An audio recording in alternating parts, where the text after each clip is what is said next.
बोली, पापा जी, मैं ग्राहकों को नाराज नहीं करना चाहती। यह सुनकर उन्होंने उसे घूरते हुए कहा, किन ग्राहकों की बात कर रही हो तुम? तुम्हारी दुकान पर तो तब भी कोई नहीं आता जब मौसम साफ होता है। बारिश में क्या ही कोई आएगा। एक बार फिर उन्होंने उसकी दुखती रग पर हाथ रख दिया। यशिका ने उनसे नजरें चुराई और जल्दी से बाहर निकल गई। उसे डर था फिर से बहस शुरू न हो जाए। यशिका और अमृत दो ही भाई बहन थे और शहर के सबसे बड़े बिजनेसमैन के बच्चे थे। यशिका घर में बड़ी थी और इस वजह से वह खुद को बहुत खास समझती थी।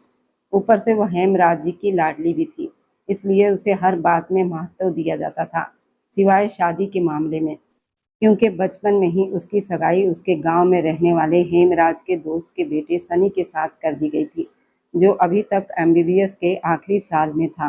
मजे की बात यह थी कि इस आखिरी साल में भी उसे लगभग 2 साल हो चुके थे, लेकिन हर बार अपने पिता के पैसों के दम पर वह दोबारा अपनी पढ़ाई जारी रख लेता था। यशिका की उससे बिल्कुल भी नहीं बनती थी। जब भी वह उसे देखती उसका दिमाग गुस्से में भर जाता था, लेकिन हेमराज जी हमेशा सही बात करने वाले इंसान थे। इस मामले में भी वो यशिका के खिलाफ थे और उसे अक्सर चिढ़ाते हुए कह दिया करते थे, तुम में और तुम्हारे होने वाले पति सनी में सिर्फ इतना ही फर्क है। तुम्हें बेकरी खोले हुए 2 साल हो गए हैं और उसे एमबीबीएस के आखिरी साल में। मुझे पूरा भरोसा है कि तुम दोनों एक ही साथ सफल हो जाओगे। ये सुनकर वह गुस्से से तिलमिलाकर रह जाती थी। ऊपर से उसके रिश्तेदार भी एक नंबर के जिद्दी और अजीब लोग थे। वे शहर के दूसरे कोने से चीजें मंगवा लेते थे, लेकिन अपने ही इलाके में मौजूद यशिका की बेकरी की तरफ देखना भी पसंद नहीं करते थे। जब यशिका बेकरी में दाखिल हुई तो वहां काम करने वाली सीता और संदीप तेजी से उसके पास आए। नमस्ते मैडम, कैसी हैं आप? संदीप ने मुस्कुराते हुए पूछा। फिलहाल मेरा मूड बहुत खराब है, इसलिए मुझसे कोई बात मत करो। यशिका ने हाथ उठाकर उसे चुप रहने का इशारा किया। मैडम, मेरे पास आपका मूड अच्छा करने के लिए बहुत शानदार खबर मिली है। हमें एक बहुत बड़ा ऑर्डर मिला है। दरअसल उन्हें एक शादी के लिए पेस्ट्री का बड़ा ऑर्डर मिला था और वे अच्छी तरह जानती थी कि ये काम अमृत का ही था, क्योंकि जब भी उसे बड़े ऑर्डर मिलते थे तो अक्सर वो अमृत के दोस्त के तरफ से ही आते थे। मन ही मन उसने अपने भाई को दुआ भी थी, क्योंकि अब वो आसानी से अगले महीने का किराया और अपने कर्मचारियों की तनख्वाह दे सकती थी। थोड़ी देर के बाद वे काउंटर पर जाकर खड़ी हो गई। उसने सीता को दूसरे कामों में लगा दिया और खुद पेस्ट्री सजाने लगी।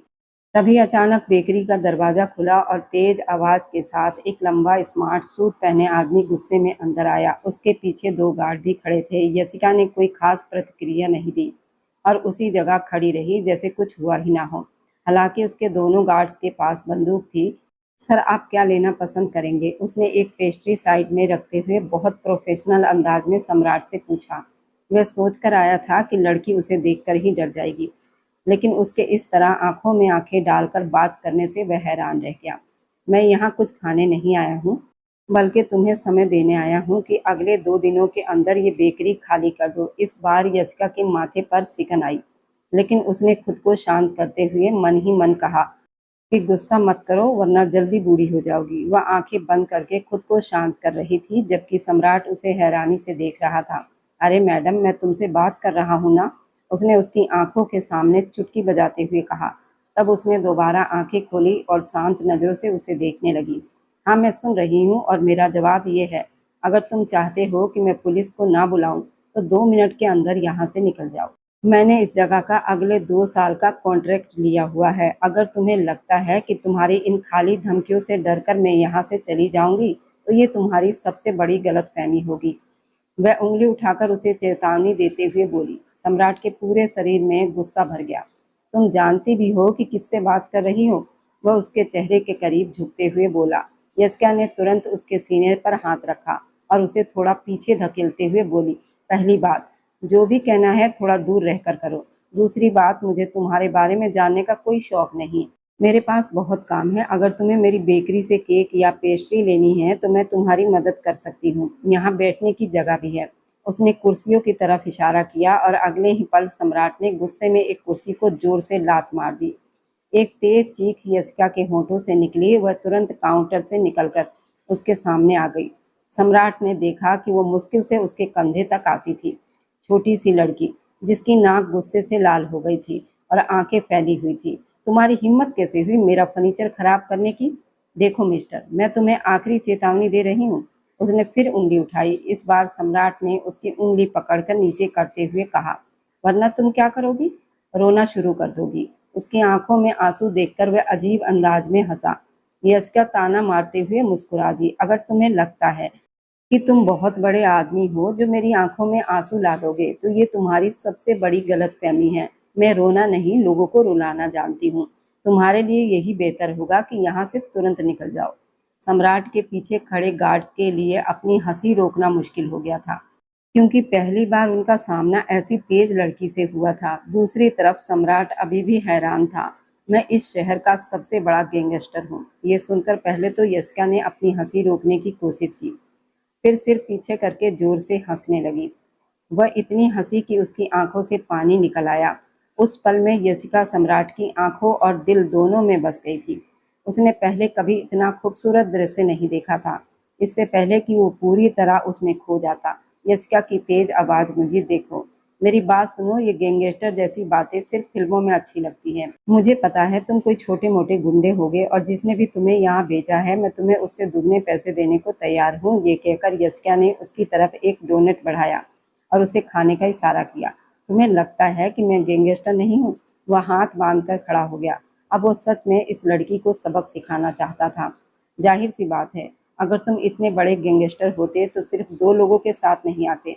मैंने सुना है उनके पास बड़ी बड़ी गाड़ियां होती हैं और वे बहुत अमीर होते हैं, जबकि तुम तो एक छोटी सी जगह के लिए इतना रो रहे हो। वह उसकी नकल उतारते हुए बोली। सम्राट ने सिर झुका लिया और पीछे खड़े लोगों को वहां से जाने का इशारा किया। और अगर मैं तुम्हें साबित कर दूं कि मैं बहुत खतरनाक हूं तो तुम क्या करोगी? देखो मिस्टर, पहली बात तो तुम कोई हवाई जहाज नहीं हो जो लोगों को उड़ा दोगे। दूसरी बात, मेरा समय खराब मत करो, क्योंकि मैं किसी के पिता से भी नहीं डरती। और अब अपना ये भारी शरीर उठाओ और यहाँ से निकलो। यशिका ने गुस्से से दरवाजे की तरफ इशारा किया। मैं एक शर्त पर यहाँ से जाऊंगा, अगर तुम मुझे अपनी बेकरी में काम दोगी और केक बनाना सिखाओगी। मेरे पास तुम्हें देने के लिए पैसे नहीं हैं और मेरे पास पहले से ही 2 लोग काम कर रहे हैं। ये सुनकर वो मुस्कुराया। मैं यहाँ मुफ्त में काम करने के लिए तैयार हूँ, यकीन मानो। मेरे यहाँ काम करने के बाद तुम्हारी ये खाली पड़ी बेकरी ग्राहकों से भर जाएगी। तुम मुझे सिर्फ 3 दिन का मौका दे सकती हो। यह सुनकर वह सोच में पड़ गई। पहले भी वह अपनी बेकरी में बहुत प्रयोग कर चुकी थी। एक और सही, उसने हामी भर ली। ठीक है, तुम कल से आ सकते हो, लेकिन सुबह 9 बजे तुम्हें हर हाल में यहाँ पहुँचना होगा। मुझे मंजूर है, वह अपने सीने पर हाथ रखकर बोला। जैसे ही वो बेकरी से बाहर निकला, यशिका ने वहाँ मौजूद सीता को इशारा करते हुए कहा, वैसे लड़का बहुत ज़्यादा हैंडसम था। अगर ये गुंडागर्दी छोड़कर फिल्मों में ऑडिशन दे तो निर्माता उसे तुरंत काम दे देंगे। चलो, इसके बहाने हमारी बेकरी में लड़कियां तो आया करेंगी। सीता ने अपनी बॉस की सोच पर मन ही मन भगवान का नाम लिया था, वरना वह ऊंची आवाज़ में कुछ कहने की हिम्मत नहीं कर सकती थी। थोड़ी देर के बाद यशिका ने अखबार उठाया तो वहाँ फिर वही खबर छपी हुई थी, जिसे पढ़कर उसका दिमाग घूम गया। किशोर नाम के एक गैंगस्टर ने सब लोगों के नाक में दम कर रखा था। देश में जितने भी गैर कानूनी काम होते थे उनमें किशोर का नाम जरूर आता था। अभी भी उसने झुंझलाकर सीता से पूछा, ये किशोर कौन है? तो वह जल्दी से बोली, मैडम, मैंने भी इसका बहुत नाम सुना है और इसके बारे में इंटरनेट पर खोजने की भी कोशिश की, लेकिन मुझे इसकी कोई तस्वीर नहीं मिली। इसके बारे में ये बहुत मशहूर है कि ये बहुत चालाक इंसान है और किसी के हाथ नहीं आता। एक बार पुलिस ने इसे पकड़ भी लिया था, लेकिन इसके साथियों ने उसे छुड़वा लिया। भगवान करे हमें ऐसे लोगों से हमेशा बचाए। सीता को इस बारे में काफ़ी जानकारी थी, जो उसने एक ही सांस में बता दी। मुझे ऐसे लोगों से बहुत नफरत होती है, पता नहीं खुद को क्या समझते हैं। हैसियत इनकी कुछ भी नहीं होती और ज़मीन पर भगवान बनकर घूमते हैं। यशिका ने गुस्से से अखबार एक तरफ फेंक दिया। अगले 2 दिनों में उसकी बेकरी पर बहुत भीड़ लग गई थी। उसे अपनी आंखों पर विश्वास नहीं हो रहा था। आज उन्होंने पेस्ट्री कम बनाई थी और अब उसके हाथ पांव फूल गए थे। वहां आने वालों में बहुत सारे कपल भी थे। उसने जब एक व्यक्ति से पूछा तो वो मुस्कुराते हुए बोला, हमने सोशल मीडिया पर आपकी पोस्ट देखी थी। सम्राट, जो यशिका के बराबर में खड़ा था, कंधे उचकाते हुए बोला, असल में मेरा भाई सोशल मीडिया पर बहुत ज़्यादा सक्रिय रहता है, तो मैंने उसी से पोस्ट करवाया था। ये सुनकर यशिका खुलकर मुस्कुरा दी। उसके कंधे पर हाथ मारते हुए बोली, वाह छोटे गुंडे, तुम तो सच में कमाल के हो। उसके इस अंदाज पर सम्राट ने बड़ी मुश्किल से अपनी हंसी रोकी। शाम के समय पूरी बेकरी खाली हो गई। वहाँ सिर्फ सम्राट और यशिका मौजूद थे। यशिका ने उसके परिवार के बारे में पूछना चाहा। वह कंधे उचकाते हुए बोला, इस दुनिया में सिर्फ मेरा भाई ही है। क्या तुम मुझे अपने भाई का अकाउंट बता सकते हो जिस पर उसने मेरी बेकरी की पोस्ट डाली थी? यशिका ने उत्साह से पूछा। नहीं, सम्राट ने एक शब्द में जवाब दिया। मैं अपनी निजी बातें किसी से साझा नहीं करता। वह अचानक बहुत रूखा सा हो गया था। अगले ही पल वह तेजी से बेकरी से बाहर निकल गया, जबकि यशिका उसकी पीठ को घूरती रह गई। हे भगवान, ये कैसा इंसान है जिसे ठीक से बात करना भी नहीं आता। अगर ये मेरे काम का ना होता ना, मैं इसे कब का यहाँ से निकाल चुकी होती। अगले दिन जब सम्राट दोबारा वहाँ आया, यशिका का चेहरा बना हुआ था। वह जानता था कि वह किस बात पर नाराज है, लेकिन वह ऐसे दिखा रहा था जैसे कुछ हुआ ही ना हो। आज मैं थोड़ी देर में टीवी पर आने वाला हूँ, उसने सीता और संदीप से कहा तो दोनों बहुत उत्साहित हो गए। यशिका भी उत्सुक हो गई थी। किस बात के लिए? वह जल्दी से बोली। थोड़ी देर में तुम्हें खुद ही पता चल जाएगा। बेकरी में ज्यादा भीड़ नहीं थी, कुछ ही लोग आ रहे थे। ठीक 11 बजे समाचार शुरू हुए। सीता और संदीप, यशिका का चेहरा सफेद पड़ गया। उन्हें लगा जैसे उनके पैरों के नीचे से जमीन खिसक गई हो। जिस गैंगस्टर की खबरें कई दिनों से चल रही थी, वह कोई और नहीं बल्कि सम्राट था। तीनों ने डरते हुए पीछे मुड़कर देखा। वह आराम से कुर्सी पर बैठा हुआ था। टीवी पर उसका इंटरव्यू चल रहा था। पुलिस ने दोबारा उसे पकड़ने की कोशिश की थी, लेकिन इस बार भी वो बेगुनाह साबित हो गया था। और वह सब लोगों से कह रहा था, मुझे समझ नहीं आता, लोग मेरी जान के पीछे क्यों पड़े हैं। जब तक कोई मेरे खिलाफ सबूत साबित नहीं कर देता, किसी को मुझे दोषी कहने का भी अधिकार नहीं है। जहाँ तक मेरे कामों की बात है तो मेरे रिकॉर्ड से साफ है कि मैंने कभी किसी का नुकसान नहीं किया। यशिका तो पूरी तरह हैरान रह गई थी। सीता अगले ही पल लड़खड़ाकर जमीन पर गिर गई। सम्राट उसे उठाने के लिए आगे बढ़ा तो यशिका चीखते हुए बोली, पीछे रहो। वह सदमे और गुस्से में सम्राट को घूर रही थी। तुमने हमसे इतना बड़ा झूठ बोला। यह सुनकर उसने कंधे उचका दिए। मैंने कोई झूठ नहीं बोला। मैंने तो पहले दिन साफ कह दिया था कि मैं गैंगस्टर हूँ। तुम ही विश्वास नहीं कर रही थी। वो हल्के अंदाज में बोला तो यशिका ने अपने होंठ भींच लिए। मतलब तुम वही इंसान हो जो मासूम लड़कियों की जिंदगी बर्बाद करता है, उन्हें दूसरे देशों में भेज देता है, उनकी जिंदगी खराब करता है। सम्राट के माथे पर गहरी लकीरें पड़ गई। ये सारी बातें मीडिया उसके खिलाफ फैला रही थी, जबकि सच कुछ और था। वह तो मासूम लड़कियों की मदद करता था, ऐसे लोगों के खिलाफ काम करता था जो देश के लिए खतरनाक थे। देखो यशिका, अपनी जुबान संभाल कर बात करो। अगर मैं तुम्हें पसंद करने लगा हूँ तो इसका मतलब ये बिल्कुल नहीं कि तुम मेरे सिर पर चढ़ जाओ। यशिका उसकी बात सुनकर अजीब तरीके से हंसने लगी। मिस्टर, अपनी हैसियत याद रखो। मैं तुम जैसे इंसान पर थूकना भी पसंद नहीं करती। गलती मेरी थी, मैंने तुम पर भरोसा किया, लेकिन अब मुझे समझ आ गया कि तुम बहुत घटिया इंसान हो, जिसे मैं किसी भी हालत में बर्दाश्त नहीं कर सकती। अभी इसी वक्त मेरी आंखों के सामने से चले जाओ, वरना मैं तुम्हें जान से मार दूंगी। उसके बाकी शब्द उसके मुंह में ही रह गए, क्योंकि सम्राट ने उसका हाथ पकड़कर एक झटके में उसे अपने कर लिया। वह सीधे उसके सीने से जा टकराई।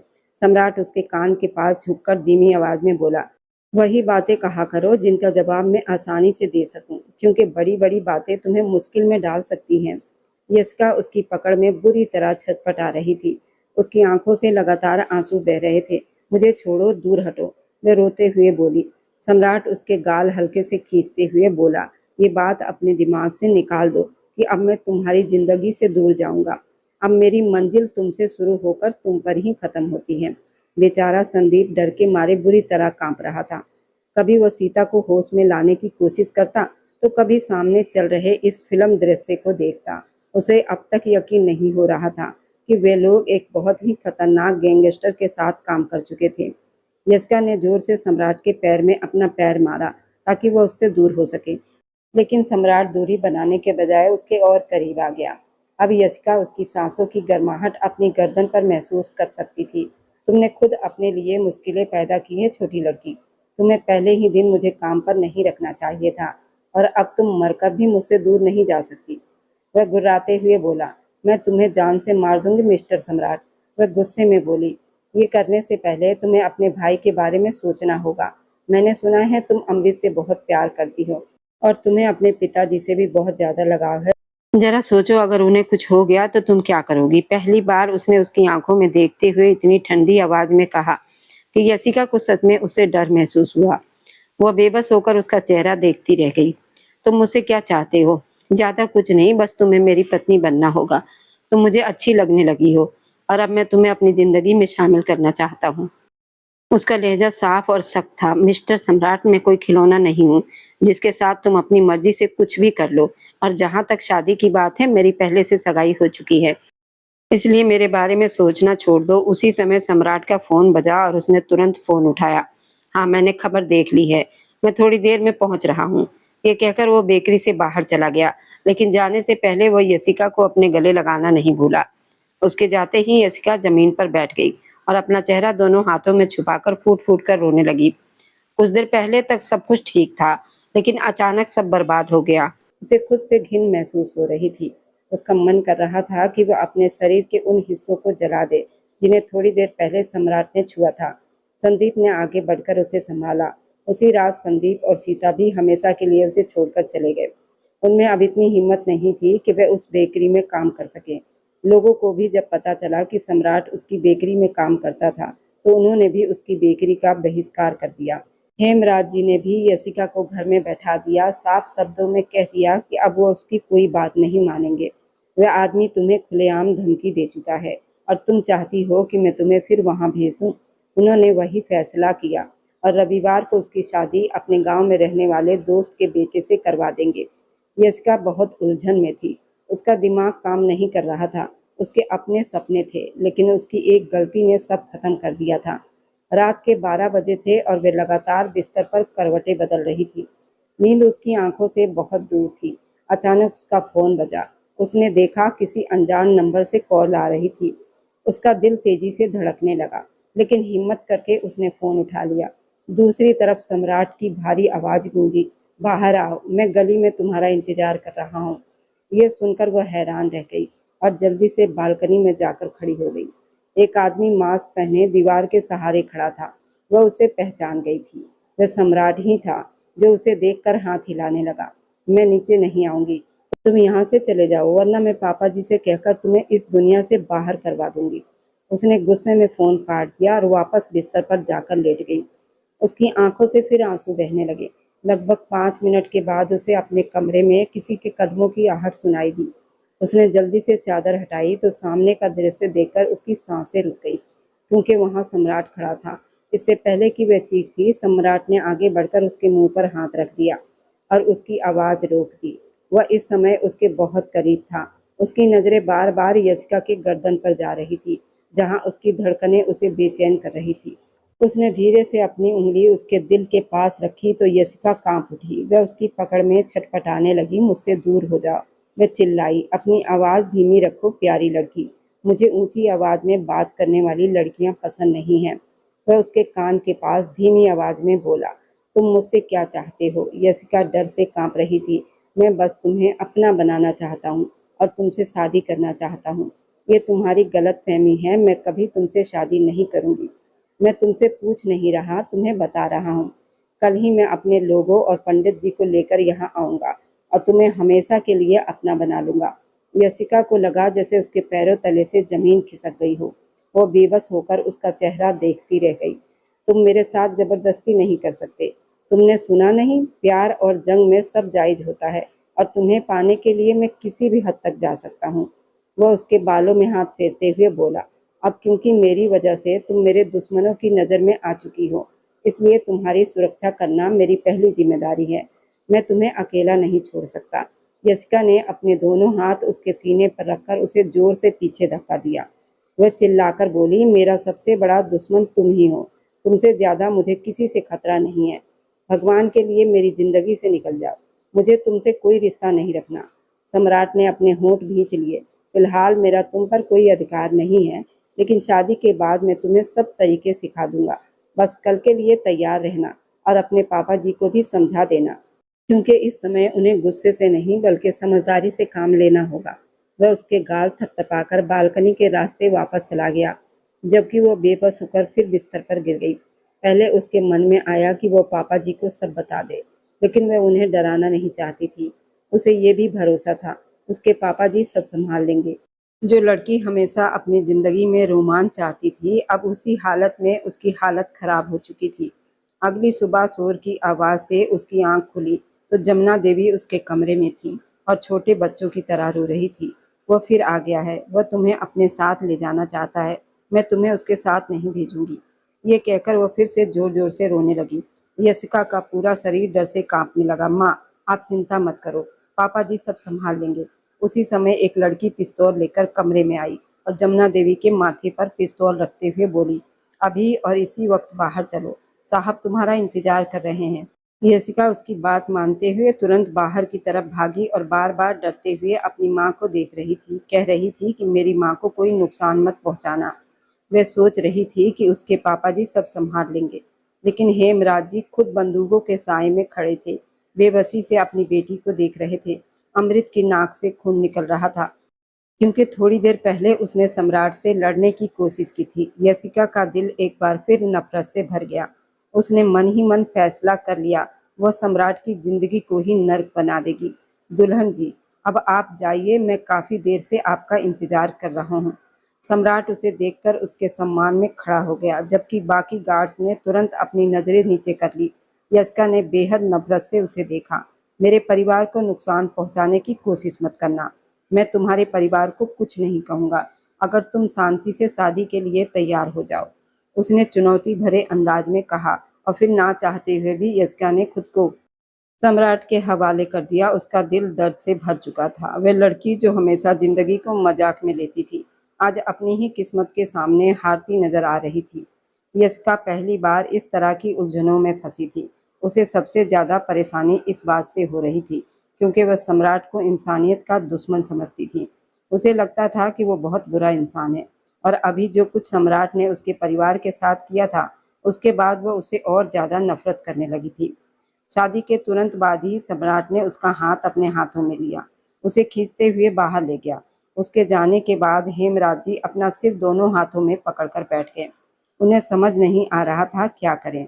उन्होंने पुलिस से बात करने की कोशिश की, लेकिन उन्होंने भी इस मामले में मदद करने से मना कर दिया था। दूसरी तरफ सम्राट ने हर तरफ से कोशिश की थी कि ये बात राज ही रहे।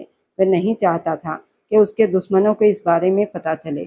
पूरा रास्ता यशिका गुस्से में बाहर देखती रही। सम्राट ने रास्ते में एक जगह गाड़ी रोकी। पास ही बहुत सुंदर झील थी, जो देखने में बेहद खूबसूरत लग रही थी, लेकिन यशिका को इस समय हर चीज से नफरत हो रही थी।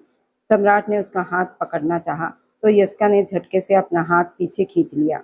ये देखकर सम्राट के चेहरे पर गुस्सा साफ नजर आने लगा। वह उसे अपने बहुत करीब ले आया। यशिका की सांसें अटकने लगी। वह क्यों भूल जाती थी कि वह सम्राट के सामने बहुत कमजोर थी, उसका कुछ नहीं बिगाड़ सकती थी।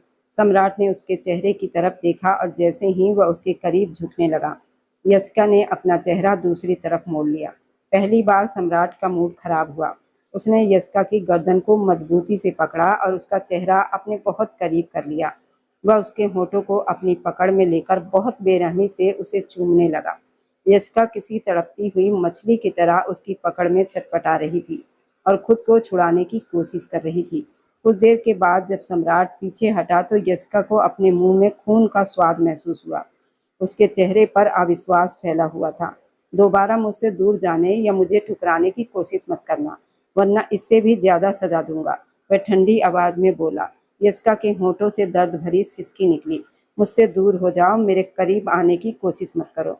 उसने गलती से फिर उसका हाथ झटक दिया और इस बार सम्राट ने उसे अपनी गोद में उठा लिया।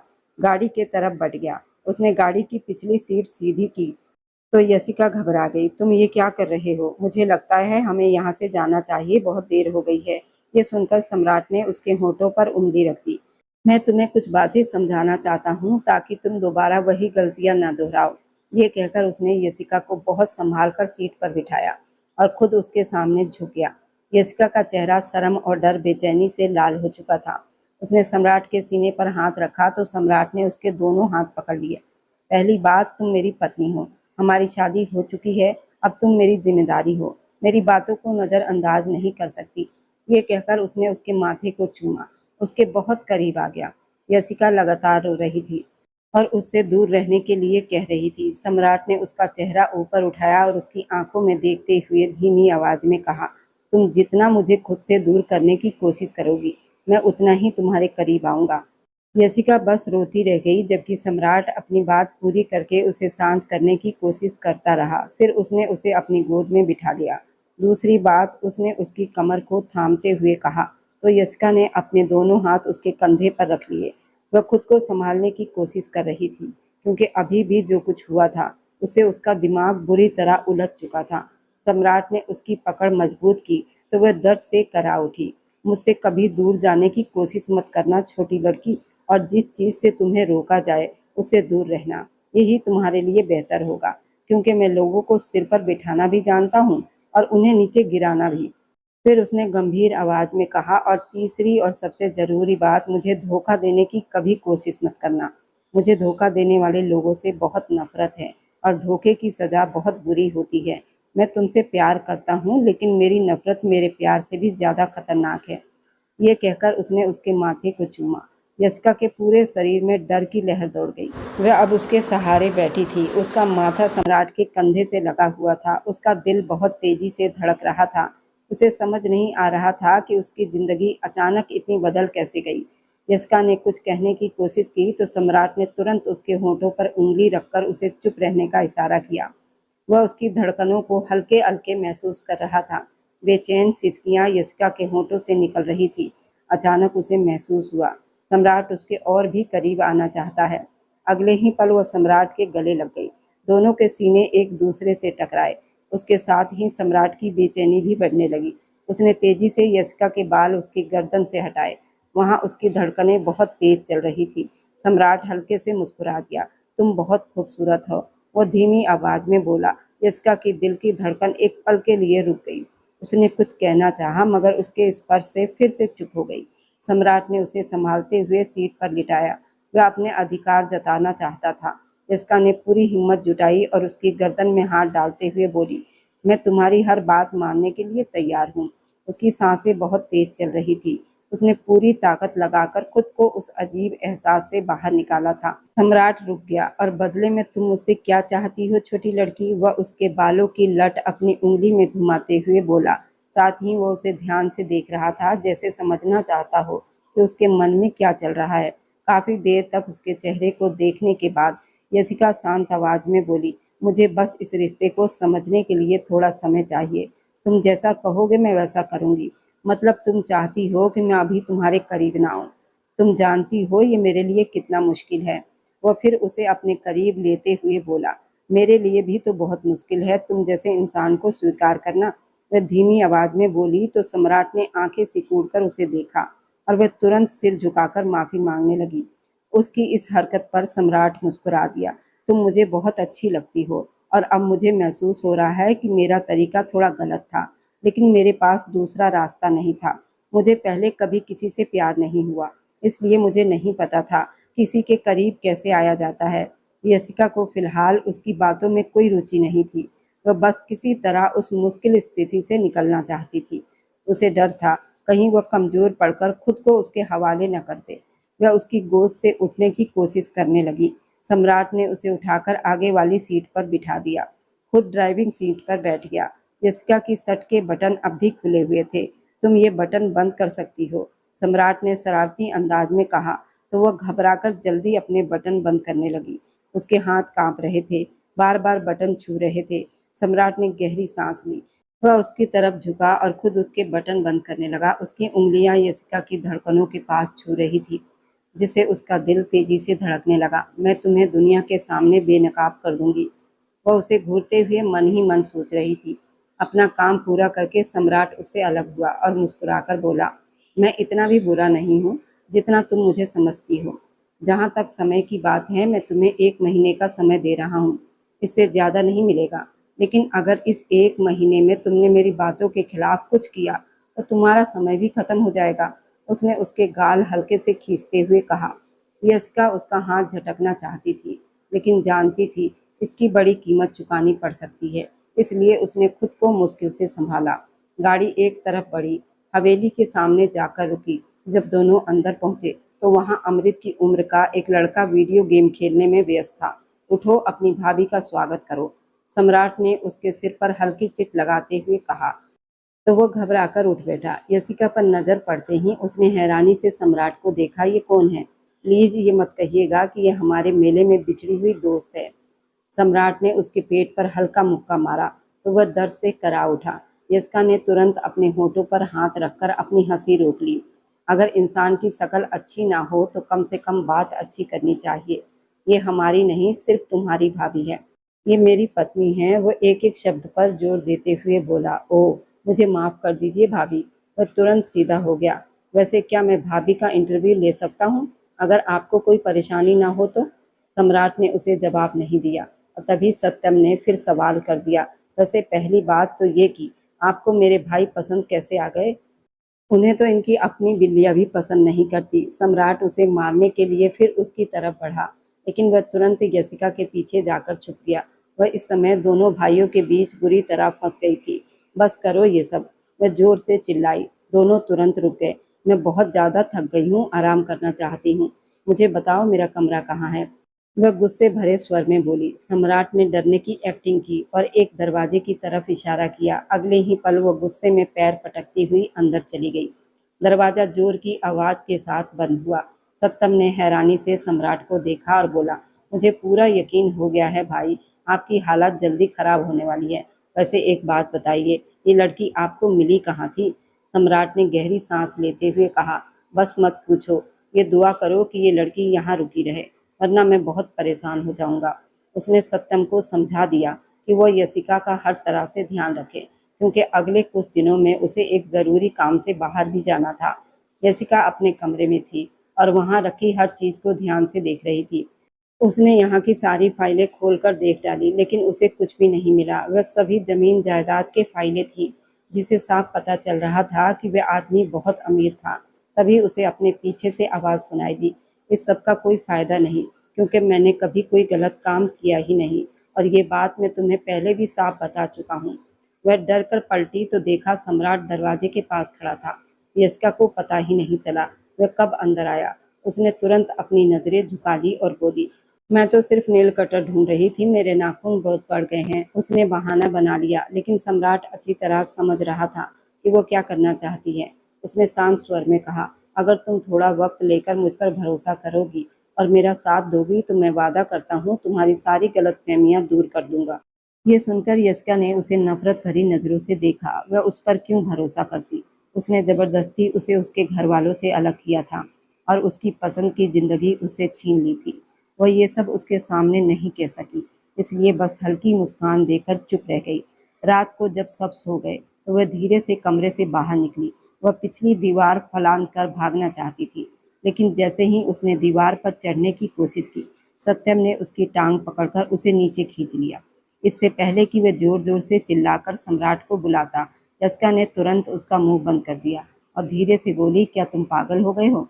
मेरे पति की नींद खुल जाएगी, तुम उनकी नींद क्यों खराब करना चाहते हो? सत्यम ने आंखें तैराते हुए कहा, मैं उनकी नींद खराब करना चाहता नहीं, बल्कि उन्हें बताना चाहता हूँ कि तुम घर से भाग रही हो। यस्का ने तुरंत अपने कान पकड़ लिए और बोली, हे भगवान, तुमने ऐसा कैसे सोच लिया कि मैं अपने पति को छोड़कर भागूंगी? वह हैरानी से देखने लगा। सत्यम ने चिढ़कर कहा, तो क्या दीवार फलांगना तुम्हारा शौक है? यस्का ने तुरंत जवाब दिया, असल में मुझे नीचे बहुत घुटन हो रही थी। मेरा मन कर रहा था कि मैं दीवार पर बैठूं, लेकिन अगर इजाजत नहीं है तो कोई बात नहीं, मैं वापस जा रही हूँ। ये कहकर वह तुरंत अंदर भाग गई। अगली सुबह जब वह नाश्ते की टेबल पर आई तो वहां सम्राट और सत्यम दोनों बैठे थे। सम्राट ने पूछा, क्या तुमने रात को यहाँ से भागने की कोशिश की थी? ये सुनकर यस्का ने तुरंत सिर हिलाकर मना कर दिया, मैं तो पूरी रात कमरे में थी, बाहर नहीं गई। आपको ये किसने कहा? सम्राट अपनी हंसी मुश्किल से रोक पाया, क्योंकि अब सत्यम को उसकी बराबरी की लड़की मिल गई थी। सत्यम गुस्से में बोला, भाई मैं सच कह रहा हूँ। लेकिन यस्का ने तुरंत उसकी बात काट दी और बोली, सत्यम ये बहुत गलत बात है। मैं तुम्हारी भाभी हूँ, तुम्हें मेरे साथ ऐसा नहीं करना चाहिए। सत्यम चिल्लाया, भाई ये लड़की झूठ बोल रही है, मैं सच कह रहा हूँ। यस्का ने मासूम चेहरा बनाकर कहा, अरे सत्यम, मैं क्यों झूठ बोलूंगी? मुझे लगता है तुमने कोई सपना देख लिया होगा। चलो कोई बात नहीं, नाश्ता करो और उसके बाद दवाई ले लेना, तबीयत ठीक हो जाएगी। ये सुनकर सत्यम बस उसे घूरता रह गया। तभी एक गार्ड भागता हुआ आया और बोला, साहब, वह लड़का आया है, वह कह रहा है कि वह छोटी बहू को यहाँ से लेकर जाएगा। ये सुनते ही सब हैरान रह गए। यस्का भी घबरा गई। वह सम्राट के साथ बाहर आई तो मेन गेट पर सनी खड़ा था, जो उसका पुराना मंगेतर था। वह बार बार अपना चश्मा ठीक कर रहा था। रिश्तेदारों की बातों से परेशान होकर उसने तय किया था वह यशिका को वापस लाएगा, लेकिन यहाँ आकर उसकी टांगें सच में कांप रही थी। सम्राट उसके सामने जाकर खड़ा हुआ और भारी आवाज में बोला, क्या बात है? पहले तो सनी घबरा गया, फिर हिम्मत करके बोला, मैं यहाँ अपनी मंगेतर को लेने आया हूँ। सम्राट की आंखों में गुस्सा उतर आया। उसने कहा, अपनी जुबान संभाल कर बात करो। वह पहले तुम्हारी मंगेतर थी, लेकिन अब वो मेरी पत्नी है। अगर दोबारा उसका नाम अपनी जुबान से निकाला तो तुम्हारी जुबान खींच लूंगा। वह इतनी जोर से गरजा कि सनी अपनी जगह पर उछल पड़ा। उसे समझ आ गया वह बहुत बड़ी गलती कर चुका है। यहाँ हर गार्ड के पास बंदूक थी। पीछे यशिका सत्यम खड़े थे। सत्यम धीरे से यशिका के कंधे पर हाथ रखकर बोला, वैसे तुम्हारा अपने पुराने मंगेतर को छोड़ने का फैसला बहुत अच्छा था। इस इंसान के साथ शादी करके तुम्हारी जिंदगी बर्बाद हो जाती। इस मामले में अपने भाई का ही साथ दूंगा। यशिका ने गुस्से से उसका हाथ झटक दिया और सामने देखने लगी। सनी ने फिर हिम्मत जुटाकर कहा, मैं हर हाल में अपनी मंगेतर को यहाँ से लेकर जाऊंगा। उसने आवाज ऊंची करने की कोशिश की, लेकिन सम्राट के सामने उसकी आवाज फिर धीमी पड़ गई। तभी सम्राट ने अपनी पिस्तौल निकाली और ठंडी आवाज में बोला, अगर मैं अपनी पत्नी को तुम्हारे साथ ना भेजूं तो तुम क्या करोगे? सनी का चेहरा पीला पड़ गया। उसने तुरंत कहा, तो फिर मैं वैसे ही चला जाऊंगा, मुझे कोई दिक्कत नहीं। ये कहकर वह तुरंत वहां से भाग निकला। कुछ ही पलों में सबकी नजरों से ओझल हो गया, जबकि यशिका एक बार फिर बेचैनी से पैरों को बदल कर रह गई। उसने मन ही मन सोचा, क्या घर वालों को मुझे वापस लाने के लिए यही एक नमूना मिला था? हे भगवान, अब मैं क्या करूं? सत्यम उसकी सारी बातें सुन रहा था। वह उसके जले पर नमक छिड़कते हुए बोला, अब तुम्हें मेरे साथ रहने की आदत डालनी होगी, क्योंकि मैं भी तुम्हारी तरह मजबूर हूँ। मुझे भी इस हवेली से बाहर जाने की बिल्कुल इजाज़त नहीं है। जब तक मेरे भाई का मिशन पूरा नहीं हो जाता, तब तक वो मुझे दुनिया के सामने भी नहीं ला सकता। अब हम दोनों एक ही नाव के मुसाफिर हैं। यह सुनकर यशिका का दिमाग तेजी से चलने लगा। उसने तुरंत पूछा, तुम किस मिशन की बात कर रहे हो? सत्यम को अपनी गलती का एहसास हुआ। वह तुरंत बात संभालते हुए बोला, अरे वही गैंगस्टर वाला मिशन। तुम ये छोड़ो, मुझे बताओ कि तुम्हें बैडमिंटन खेलने आता है या नहीं? मुझे लगता है अब हमें वही खेलना चाहिए, क्योंकि तुम्हारे पति के साथ दिमागी खेल खेलते मेरा दिमाग खराब हो गया है। इसके बाद दोनों बैडमिंटन खेलने लगे। थोड़ी ही देर में यशिका सत्यम के साथ काफ़ी घुल मिल गई। सत्यम ने ही उसे बताया कि उनका परिवार बहुत बड़ा था और उसके पापा जी बहुत बड़े जमींदार थे, लेकिन फिर किसी ने उसके माता पिता की हत्या कर डाली और उसने सारी जमीन छीन ली। उसका बड़ा भाई सम्राट उसे लेकर सिंध की जगह राजस्थान के पंजाब आ गया और यहाँ आकर उन्होंने अपनी जमीन वापस संभाल ली। ये सुनकर यशिका के होठों पर तंज भरी मुस्कान आ गई। उसने कहा, ये जमीनें भी जरूर गलत तरीके से ली होगी। सत्यम मुस्कुराया और बोला, नहीं, ये सब हमारे पिताजी की ही जमीन थी, बस उनके कागज हमारे पास नहीं थे। पापा जी ने पहले ही सारी कागज भाई को दे दिए थे, इसलिए हमें जितना गरीब समझ रही हो, हम उतने भी बुरे हाल में नहीं हैं। वह गर्व से सीना चौड़ा करके बोला। यशिका बस उसे घूर कर रह गई। रात को वह सोने की कोशिश कर रही थी, लेकिन नींद उसकी आंखों से बहुत दूर थी। सम्राट भी कमरे में मौजूद नहीं था। वह नहाने के लिए चली गई, लेकिन अपने कपड़े ले जाना ही भूल गई। उसने जल्दी से तौलिया लपेटा और बाहर आई। सम्राट सामने बिस्तर के पास बैठा था। यशिका को देखते ही उसके होठों पर हल्की मुस्कान आ गई। इससे पहले कि यशिका वापस बाथरूम की तरफ भागती, वह उसे पकड़कर अपनी तरफ खींच चुका था। अब तौलिया का एक कोना सम्राट के हाथ में था। वह किसी भी पल उसे खींच सकता था। यशिका की सांसें अटक गई। उसने घबराकर कहा, प्लीज ऐसा मत कीजिए। ये सुनकर सम्राट मुस्कुराया था और बोला, सिर्फ एक शर्त पर, अगर तुम मुझे किस करोगी तो। यशिका ने घबराकर कहा, लेकिन मैंने आपसे समय मांगा था ना। सम्राट ने शांत स्वर में कहा, चिंता मत करो, वह समय अभी भी है, लेकिन क्योंकि तुमने उस रात भागने की कोशिश की थी, उसकी सजा तो तुम्हें मिलेगी। या फिर बताओ, कोई दूसरी सजा दे दूं? ये कहते हुए उसने तौलिया के अंदर हाथ डालने की कोशिश की तो यशिका की धड़कनें तेज हो गई। उसने जल्दी से कहा, नहीं, और अगले ही पल उसने सम्राट के होठों को चूम लिया। वह जल्दी ही पीछे हट गई, लेकिन सम्राट बोला, तुम्हें अगले 2 मिनट तक मुझे लगातार किस करना होगा। यशिका ने बेचैनी से अपने होंठ काटे और फिर हिम्मत करके उसे दोबारा चूमने लगी। सम्राट खुद पर काबू खोने लगा और यशिका भी जैसे सब कुछ भूलती जा रही थी। उसे पता ही नहीं चला कब सम्राट ने उसके शरीर से तौलिया हटा दिया। अब उसे होश आया तब बहुत देर हो चुकी थी। उसने खुद को अलग करने की कोशिश की तो सम्राट ने उसे बिस्तर पर लिटा दिया। वह उसे देखते हुए बोला, तुम बहुत खूबसूरत हो। यस्का के लिए अपनी आंखें खोलना भी मुश्किल हो गया था। तभी सम्राट ने उसे छूना चाहा तो वह कांप उठी और बोली, प्लीज ऐसा मत कीजिए, मैं आपके साथ ये रिश्ता नहीं बनाना चाहती, मुझे आप अच्छे नहीं लगते। सम्राट रुक गया और उसके पास लेट गया। उसने धीमे स्वर में कहा, मैं तुम्हें जैसा दिखाई देता हूँ वैसा नहीं हूँ। मैं एक अंडर कवर एजेंट हूँ और एक बहुत बड़े मिशन पर हूँ। मुझे अलग अलग अपराधी गिरोह को पकड़ना है। मैंने सिर्फ गैंगस्टर का रूप लिया हुआ है ताकि वे लोग मुझे पहचान न सके। वह बहुत प्यार से उसके होठों को छू रहा था। यस्का ने तुरंत सिर हिलाकर कहा, मुझे आप पर भरोसा नहीं है, आप मुझे बेवकूफ़ नहीं बना सकते। मेरे लिए आप एक बहुत क्रूर इंसान हैं जो लड़कियों की ज़िंदगी से खेलते हैं। मैं कैसे ऐसे इंसान को अपने करीब आने दूँ जिसने न जाने कितनी मासूम लड़कियों की ज़िंदगी बर्बाद की होगी। ये सुनकर सम्राट की आंखें गुस्से से भर गई। वो बोला, तुम फिर मेरे चरित्र पर सवाल उठा रही हो। यस्का ने कहा, मैं कुछ भी गलत नहीं कह रही। सम्राट ने उसकी कमर पकड़ते हुए कहा, अगर तुम मुझे ऐसा समझती हो तो ठीक है, फिर मैं तुम्हें वैसा ही बनकर दिखाऊंगा। अगर तुम्हें लगता है कि मैं ज़बरदस्ती करता हूँ, अब मैं सच में ज़बरदस्ती करूँगा। उसके कठोर शब्दों ने यस्का का खून जमा दिया। वह कुछ कह पाती उससे पहले ही सम्राट ने उसके होठों को फिर से चूम लिया और उसे अपने मजबूत हाथों में रोक लिया। यशिका तड़पती रह गई, लेकिन जब वो अपनी सीमा पार करने वाला था तभी सम्राट अचानक उससे दूर हट गया। उसे याद आया कि वह यशिका से सच में प्यार करता है। वह खुद को संभालते हुए तेजी से कमरे से बाहर चला गया और यशिका वहीं घबराई हुई बैठी रह गई। यशिका ने भी राहत की सांस ली थी। अगले कुछ दिनों तक सम्राट घर पर ही रुका रहा। इस दौरान वह हर तरह से यशिका का ख्याल रखने की कोशिश करता था, लेकिन यशिका उसकी तरफ देखना भी पसंद नहीं करती थी। वह अपना ज़्यादातर समय सत्यम के साथ बिताने लगी थी। सम्राट उन दोनों के सामने भी अपने मिशन के बारे में कभी कभी बातें करता था, लेकिन यशिका को लगता था वह सिर्फ नाटक कर रहा है। दूसरी बात जो यशिका को परेशान करती थी वो ये थी कि एक तरफ वो उससे नफरत भी करती थी, लेकिन फिर भी हर समय उसी के बारे में सोचती रहती थी। वह उसे ठुकराना चाहती थी, लेकिन जब वो उससे दूर जाता था तो उसका दिल बेचैन हो जाता था। सम्राट को अपने आखिरी मिशन पर जाना था। जाने से पहले वह यशिका से मिलना चाहता था। पहली बार मुझे डर लग रहा है, अगर मैं मर गया तो मैं तुम्हारे साथ अपनी ज़िंदगी नहीं जी पाऊंगा, उसने उसके हाथ अपने हाथों में लेते हुए कहा। यशिका ने गुस्से से अपने हाथ छुड़ाए और सख्त आवाज़ में बोली, भगवान करे आप मर ही जाए, मेरी जान तो छूट जाएगी।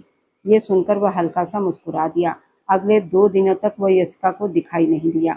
इस दौरान सत्यम भी बहुत परेशान था। यशिका से लगातार भगवान से प्रार्थना करने के लिए कह रहा था। फिर 1 हफ्ते के बाद यशिका को फ़ोन आया कि उसका पति सम्राट शहीद हो गया है। सत्यम की हालत खराब हो गई। वह छोटे बच्चे की तरह रोने लगा, लेकिन यशिका जैसे पत्थर की हो गई थी। उसके कानों में बस एक ही बात गूंज रही थी, आपका पति शहीद हो गया तो? वही पति जिसे वह कुछ दिन पहले मर जाने की बद्दुआ दे रही थी। वही इंसान जिसके स्पर्श से उसे नफरत थी। आज जब वो हमेशा के लिए चला गया तो यशिका को लगा जैसे उसकी अपनी सांसें रुक रही है। उसके हाथ पांव ठंडे पड़ गए और उसकी नज़र सामने दीवार पर लगी सम्राट की तस्वीर पर टिक गई। कुछ देर के बाद सेना और सुरक्षा विभाग के बड़े अधिकारी हवेली पहुंचे तो उन्होंने बताया सम्राट कोई अपराधी नहीं बल्कि देश का एक बहादुर अंडरवर्ल्ड कवर अधिकारी था, जिसने अपनी जान जोखिम में डालकर उस बड़े गिरोह का अंत किया था जो देश को नुकसान पहुंचा रहा था। अधिकारी के इन शब्दों ने यशिका का दिल तोड़ दिया। वह सच में एक हीरो था मैडम, और आखिरी समय तक आपका और सत्यम का नाम ले रहा था। अधिकारी की आवाज़ यशिका को बहुत दूर से आती हुई महसूस हुई। उसका शरीर जवाब दे गया। वह जमीन पर गिरकर फूट फूट कर रोने लगी। नहीं, ऐसा नहीं हो सकता, वो मुझे छोड़कर नहीं जा सकता, मैंने तो अभी उससे माफ़ी मांगनी थी। वह चीखती रही, लेकिन हवेली की दीवारें उसकी आवाज़ लौटाकर वापस दे रही थी। उसे अपनी गलती का गहरा एहसास हो रहा था। उसे वह पल याद आया जब उसने सम्राट से कहा था कि काश तुम मर जाओ।